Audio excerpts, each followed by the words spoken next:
New from Vinegar Syndrome is Through the Fire, otherwise known as Gates of Hell 2, Dead Awakening. Of course, in typical weird sequel titled movies, absolutely nothing to do with the Gates of Hell movie. This is a rather strange, low budget movie that tries to throw a lot at us and doesn't quite have the money to really back it up. And I kind of appreciate that. It's kind of funny. It's not a good movie. It's not well made. There are flubs, there are errors all the way through it. The line readings are a little bit awful. The sound quality isn't the best, but for some reason, I kind of liked Through the Fire. Its basic story is about Sandra, a woman we meet at the start who is just drunk and passed out at a bar. A police officer takes a little bit of pity, takes her home, and puts her to bed, and then for reasons that are never quite explained, Sandra takes a kind of liking to Nick the cop and hires him as a private investigator of sorts to look for her missing sister.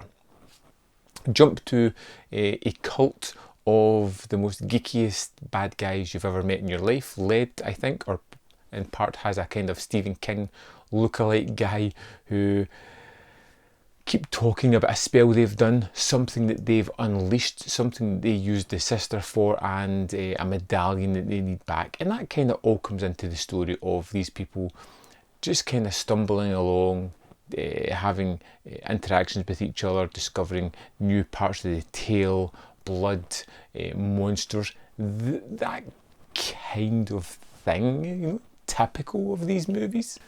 I kind of like Nick. Nick is the sort of main character that's driving through the story. We're seeing it through his eyes as he's discovering exactly what is going on, and he's introduced in a wacky sequence where he looks as if he's ready to possibly molest our main character and then thinks better of it, who seems to use this naked woman as a blanket at the start of the movie.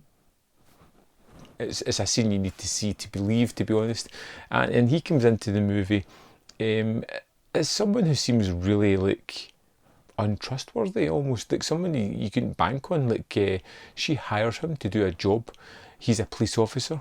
He phones in sick, eventually taking a holiday just so he can do this side job type of thing. He's got a kind of fancy for our main character as well. He wants to see a little bit more of her. And it's just a kind of weird character that fills this film. And one of the things I think is going to put a lot of people off in this movie is it feels like it was made in a really short time. It feels underlit. It's not lit the best, or certain scenes are overlit.